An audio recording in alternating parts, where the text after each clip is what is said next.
કારણ કે મારે બાપુ જે વાત કરવી છે ને એ કઈક વજન વાળી વાત છે યાર, અને વજન વાળી વાત એમ નામ વહી જાય તો મારો ડાયરો ને ઉજાગરો થયો કહેવાય.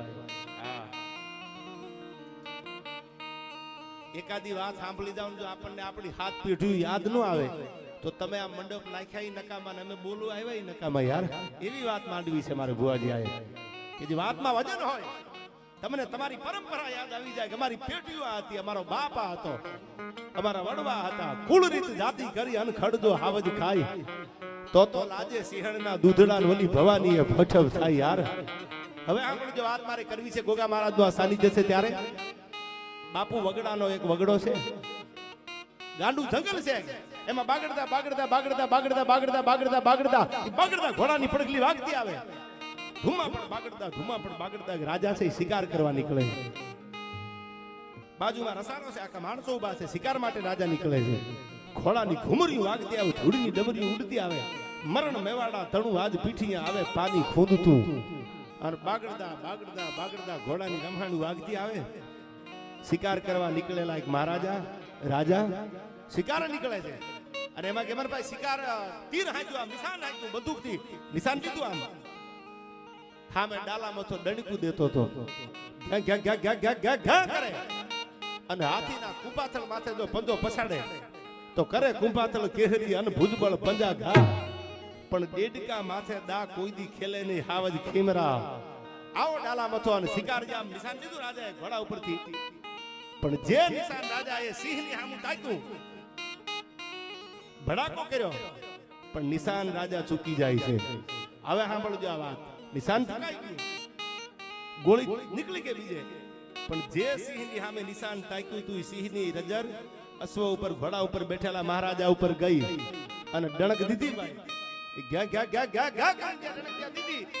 એ રાજાને મારવા માટે પછાડવા માટે એક માલધારી લાકડીનો ટેકો દઈ પોતાની ભેહું પોતાની ગાયોને ચારે છે. ઓથેન્ટિક પુરાવા વાળી વાત કરું છું, આ રૂડું લગાડવાનું પાછું મારો વિષય છે નહીં યાર.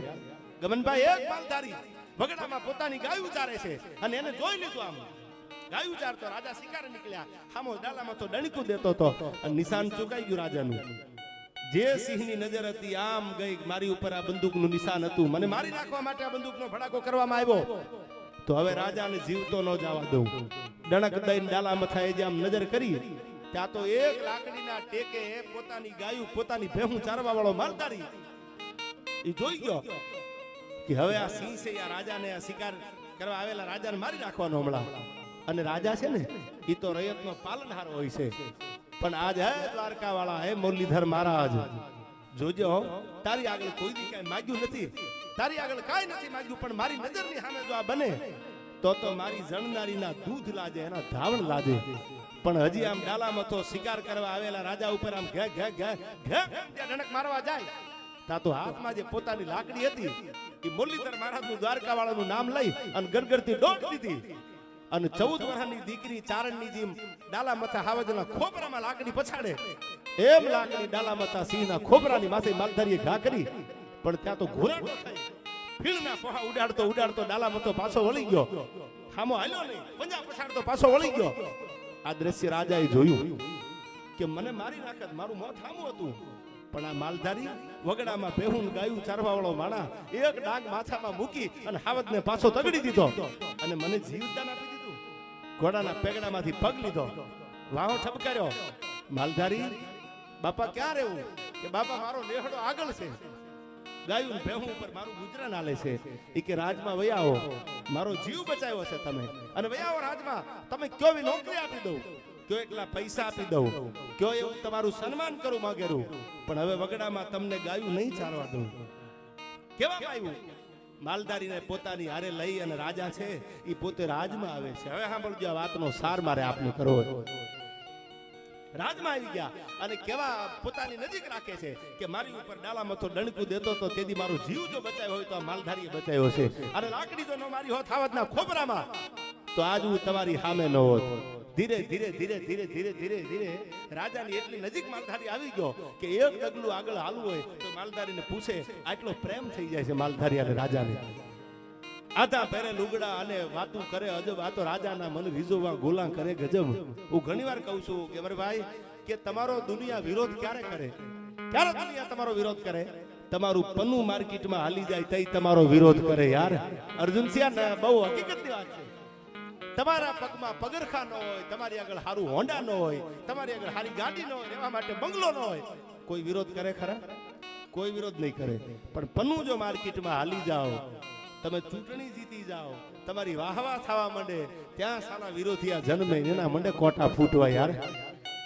અને તેદી માલધારી નવગણભાઈ નજીક આવી ગયો, રાજાથી પ્રેમ થઈ ગયો, કારણ કે ઈમાનદારી હતી, ખાનદાની હતી, કે મારા લોહીમાં ખાનદાની છે. હું રાજ માટે નહીં, ગામ માટે નહીં, ગરાસ માટે નહીં, પણ હું માલધારીનો દીકરો છું. મારી નજર સામે જો રાજાને મારી નાખે તો મારી જણનારીના ધાવણ ન લાગે. જીવ બચાવી લીધો. રાજાની નજીક આવી ગયા. વાત હવે સાંભળજો, મારે વાત આ કરવી છે. ભુવાજી નજીક આવી ગયો. પછી ઈર્ષા થવા માંડી માણસોને કે અમે તો 20 વર્ષથી રાજાથી નજીક હતા, અમે તો આટલા નજીક હતા. અને કાલ સવારે આવેલો માલધારી આજ રાજાને પૂછ્યા વગર પાણી ન પીવે એટલે ઈર્ષા થઈ. કાન પંપેરની ચાલુ કરી. સાંજ પડે, રાતનો મદર ભાંગે. અને રાજાની આગળ મોટા મોટા જે માણસો હતા ને, એ ઈર્ષા થવા માંડી કે આ માલધારીનો તો આગવું સ્થાન મળી ગયું, કઈક કરવું તો પડે. કાવતરા મીડિયા થવા. કાનમાં આવીને કીધું કે તમને ખબર છે બાપુ, આ માલધારી કઈક આપણા રાજની ખટપટ તો નહીં કરતો હોય ને? આ કઈક આપણા રાજનું કઈક ખોટું તો નહીં કરતો હોય ને? તમે જો આને ક્યાં રહેવાનું રાખ્યું? એક નાની એવી ઓરડી કીધી, મને બનાવી દો. એ ઓરડીમાં રાતે વયા જાય, હાકળ બંધ કરી દે, દરવાજો બંધ કરી દે માલધારી. તો બાપુ ક્યાંક આપણા રાજ વિરોધમાં કાવતરું તો નહીં થતું હોય ને? આવા કાન ભંભીને રાજાને એક દી, બીજો દી, ત્રીજો દી હવારમાં માલધારી ઉઘડતી કચેરી આવે, કહુંબો કરે, રાજાની હારે બેહે અને વાતમાંથી વાત નીકળે. પણ રાજાના કાનમાં આવા ખહુરિયા હતા, એ કાન ભંભેડી મળ્યા કરવા. અને એમાં એક દી એમ થયું, આ ઘણાય મને પૂછે એકચ્યુઅલી ધીસ ઇઝ એ ખહુરિયા.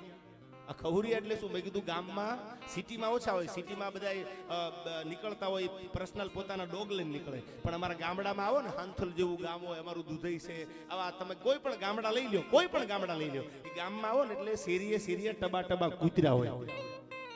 એમાં એનું નામ કાંઈ મોન્ટુ કે એવું નામ ન હોય, એ તો કલિયો ને બઠિયો ને રાજ્યો ને આ બધા એક માથા ભારે કૂતરા હોય. અને એ પોતાની હદ બાંધેલી હોય ગામની શેરીઓમાં, કે આ મારી શેરી છે, 2 શેરી, એ હદ કલિયાની બઠિયાની છે, અને સામેની છે રાજ્યની છે, આવી શેરીઓ બાંધેલી હોય. અને આ શેરીનું કૂતરું જો આ શેરીમાં જાય તો તમે જાણો છો પછી બાપો મારી થાય, હામી તલવારું ખેંચાઈ જાય. આવા ધીંગાણા ગામડાની શેરીઓમાં હજી થાય છે. એટલે એ ગામમાં ટબા ટબા કૂતરા બાજે ત્યારે ખહુરિયા હોય ને, ખૂણા બુબા જોતા હોય. એકચ્યુઅલી આમાં આપણે ના જવાય, કારણ કે થોડીની ડમરી ઉડતી હોય ને, કારણ કે એ તો ટાણું આવે તેથી ખબર પડે કે કોણ કેટલામાં હોય છે. વખત આવે વાતું થાય. અને તેથી આવા ખહુરિયાની ચડામણથી રાજાને એક પ્રશ્ન થાય છે કે કદાચ આ માલધારી કઈ ખોટું કરતો હોય તો. એક દી 12 વાગ્યા રાતના, વાત ટૂંકમાં કરું છું, મોટો પ્રસંગ છે આ, પણ 12 વાગ્યા અને ધીરા ડગલા દેતા જે માલધારીએ કીધું તું રાજાને બંગલો નથી જોતો મારે, એક નાની ઝૂંપડી, એક ઓરડી બનાવી દો, આ મને 2 કિલોમીટર આંકી, એમાં હું એકલો છું, મારા 2 જોડી કપડા, મારી લાકડી, હું એકલો રહું છું આમાં. અને એમાં રાતે 12 વાગે રાજા નક્કી કરવા જાય છે કે રાજ સામે ખોટું તો નહીં થતું હોય ને. અને દરવાજો ખખડાયો બારના ટકોરે, ગમનભાઈ હવે હાથ સાંભળજો, આ ખાનદાની ક્યાં છે. અને તેથી માલધારીનો દીકરો રાતે 12 વાગે આમ અવાજ આવ્યો હાકલનો. અટાણે કોણ આવ્યું? અટાણે અવાજ આવ્યો દરવાજામાં, હાકલ ખખડાવાનો. રાજા પોતે છે, મહારાજા હતા. હાકલ ઉગાડી આમ, ત્યાં તો પોતાનું કેડિયું, સોરણો અને લાકડી હાથમાં લઈને માલધારી ઓરડીમાં ઊભો છે. અને ટગર રાજા જોઈ રહ્યા કે તમે રાજમાં આવી ગયા, તમે સુખી સંપન્ન છો, તમારી આગળ કઈ ઘટતું નથી, એટલા કપડા મેં આપ્યા છે, તો તમે કેડિયું કેમ પહેર્યું છે? હાથમાં લાકડી અટાણે 12 વાગે ક્યાં ભેહું ગાયું ચારવાની છે, હાથમાં લાકડી લીધી માલધારી. અને તેદી રાજાની સામે ઊભો ટગર જોતો માલધારીનો દીકરો દ્વારકા વાળાનું નામ લઈને દાંત કાઢતો એટલું કહેશે કે રાજા, તમારા રાજમાં આવ્યો, તમે મને અધકેરા માન આપ્યા, તમે મને કાંઈ ઘટવા ન દીધું, પણ મેં ઓરડી શું કામ માંગી છે, આ કપડા શું કામ પહેરાય છે, જાણવું છે કે હા, કે તમારો જીવ બચાવ્યો, તમને પરહના પલ્લા સૂટ્યા, હું તમારી આગળ આવતો રહ્યો, કરોડો રૂપિયા તમારી આગળ છે, તમે મને બધું આપ્યું, તમે ગામ દેવાની વાત કરી, મેં ગામ નથી લીધું, તમે 1 ગામ 2 ગામ કીધા, મેં ગામ નથી લીધું, કારણ કે મારી ફરજ હતી. પણ આ કેડિયું ના લાકડી હાથમાં બારના ટકોરે શું કામ જાલી છે, કહું કે હા, કે જેથી ગાંધીગીરીમાં એ વગડામાં ડાલા મથો ડણીતું દેતો ને તમારી સામે જેથી મારવા માટે, મારણ કરવા માટે ઘા કર્યું, તેદી મેં લાકડી લઈને દૂટ મૂકીને સિંહને ડાંગ માથામાં ખોબરામાં મારીને પાછો તો વાળી દીધો. પછી તમે મને લઈ આવ્યા, આ રાજમાં માન આપવા માંડ્યા, એટલે મેં ઓરડીમાં આવીને નક્કી કર્યું કે હે દ્વારકા વાળા, હું માલધારી છું અને મારી ફરજ હતી ઈ મેં પૂરી કરી. મેં ઉપકાર નથી કર્યો, આ તો મારા લોહીના ગુણ છે. અને હું ઘણી વાર કહું છું કે દુનિયા ભલે અત્યારે એમ પૂછતી હોય તમને મને એકચ્યુઅલી બાયકાસ્ટ કેવા છો, ફ્લેટ દેવો હોય, બંગલો દેવો હોય, પણ સાહેબ આ 13 તાહળિયું વરણ છે, એકાદું સોસાયટીમાં રાખો, કોની ત્રેવડ છે લાંગળી લાંબી આંગળી કરીએ કે યાર. આ અટાણે ભણેલા ને હજારો વંદરી પૂછે પાછા એકચ્યુઅલી બાયકાસ્ટ કેવા છો. અરે અમે થોડા યાર કઈ મારણ કરવા વાળા છીએ બાયકાસ્ટ. કોક દી એકાદું ખોરડું હોય ને તો 12 વાગે ઈ બહાર નીકળે યાર. બાકી તો એકચ્યુઅલી વાળા તો પછી જાતે દરવાજો ખોલતા જ નથી. તો સવારે પ્રાગડના દોરા ફૂટે કુકડા બોલે તો દરવાજો ખોલે. બાકી કેવર ભાઈ એકાદું ખોરડું જો સોસાયટીમાં હોય તો રાતે 12 ના ટકોરે કોઈ હાકલો કરે તો બહાર નીકળી જાય, બોલો બાપા શું હતું. આ પાવર છે આમાં. અને તેદી હવે વાતનો સાર સાંભળજો. અર્જુનસિંહ એને એમ કીધું કે આ રાતે 12 વાગે કેડિયું હાથમાં લાકડીનું કારણ તો કયો. અને તેદી એક અરીસો હતો ઓરડીમાં, અને ઓરડીના અરીસામાં એ માલધારીનો દીકરો કેડિયું પહેરી હાથમાં લાકડી લઈ અને અરીસા સામે પોતાનો ચહેરો જોતો હતો. એ પોતાના ચિત્રને જોતો હતો કે હું ઈ જ છું ને. મને ક્યાંય રાજમાં આવીને અભિમાન નથી આવી ગયું ને, મને ક્યાંય વજન નથી આવી ગયો ને, મને ક્યાંય કઈ બીજું રંગ નથી લાગી ગયો ને રજવાડાનો. એટલે પોતાનો અરીસામાં ચહેરો જોતો હતો કે હે રાજા, હું મારો ચહેરો જોઉં છું, હું ઈ જ માલધારી છું. જેથી હાથમાં લાકડી લઈ અને ભગવાન કનૈયાની હારે ગોવાળિયા ગાયું ચારતા ને, મારામાં ક્યાંય દુનિયાનો રંગ નો લાગી જાય એટલે કેડિયું પહેરીને હાથમાં લાકડી લઈને આટા મારું છું ઓરડીમાં. જોજે હે ભગવાન, મને આના રાખજે, મારે દુનિયાના રંગ નથી જોતા. સાહેબ આવા જેને હારા કામો કર્યા છે ને એને જગત યાદ કરે છે, બાકી બાયલા કોઈથી બારવટા ન કરી શકે યાર. દુનિયામાં યાદ રાખજો, દુનિયાનો કોઈ રંગ તમને લાગી ન જાય. અને હું તો જાહેરમાં બોલ્યો તો રૂડું લગાડવા માટે નહીં. અને રૂડું લગાડતા આવડતું હોત તો આટલો બધો મારો વિરોધ થોડો એકચ્યુઅલી થાય યાર. મારા હનુમાનને કોઈ કઈ કહી જાય, રામને કોઈ કઈ કહી જાય, અને કોઈ ભગવાન શિવનું બોલી જાય, મારે એમ કેવું એકચ્યુઅલી બરાબર છે, એકચ્યુઅલી બરાબર છે. એમાં તો હાલી જ જવાનું હોય ને યાર. પછી રાણો રાણાની રીતે જ હોય ને. આપણો સનાતન ધર્મ છે યાર. અર્જુનસિંહ આપણો ભગવાન છે, આપણો બાપ છે. અને કરે, અને જેના ઘરમાં જેના બાપની સામે કોઈ લાંબી આંગળી કરે તે દીકરો પૂછવા જાય હું એકચ્યુઅલી મારી ઉંમર કેટલી છે. હરિયલ ઘરે ન હોય જેના ફળીએ કુંજર ફરે, એને વયની વાટું ન હોય, ઈ તો કેહર બચાને કાગડા. એની ઉંમર ગમે એટલી હોય, ઈ ડણક મારી દીધી હોય. ત્યારે મને યાદ આવે છે આયા કે આ પરંપરાને ભૂલતા નહીં. બધા માલધારી બેઠા છે, સમાજ બેઠો છે, રબારી સમાજ. ત્યારે મને કહેવાનું મન થાય બાપુ કે આ ધરોહરને ન ભૂલતા. અને જ્યાં સુધી આ યાદ છે ત્યાં સુધી દુનિયાની કોઈ તાકાત તમારું રૂવાડું ખાડું કરે તો બોલવાનું બંધ કરી દઉં યાર. એ તો તેથી કીધેલું કે એક ઇન્જેક્શનમાં કાળા બજાર થતા કોરોનામાં 2000 નું ઇન્જેક્શન કદાચ 50,000 સુધીના વેચાણા. પણ 2 વર્ષ કોરોના હાલ્યો, કોઈ ઘરમાંથી બહાર નહોતું નીકળતું, ક્યાંય જવાતું નહોતું. હું જાહેરમાં બોલેલો મારા ઇન્ટરવ્યુમાં કે એક સમાજ એવો છે કે ધારે તો કેટલા પૈસા કમાઈ શકે, પણ એને એમ નથી કીધું દૂધના 60 રૂપિયા ભાવ છે 120 કરી દો એમ. અમારા લોહીમાં બીજી વાત ન હોય ભલામાણા. જો ધારે તો ગમન ભુવાજી હૃદયથી કહું છું કે ગમે એટલા ભાવ લઈ શકે, પણ નહીં. મજબૂરી હતી બધાની, ઘરેથી નીકળાતું નહોતું, ક્યાં જાય. એ ધારે તો 120 થઈ જાય લીટરના. શું કામ? કે મારા લોહીમાં નથી, મારો મુરલીધર, મારો દ્વારકા વાળો રાજી નો રહે. આ ભાવ છે, ઈ જ ભાવ છે. એથી 5 ઓછા આપજો પણ મૂજાતા નહીં. અને આ પરંપરા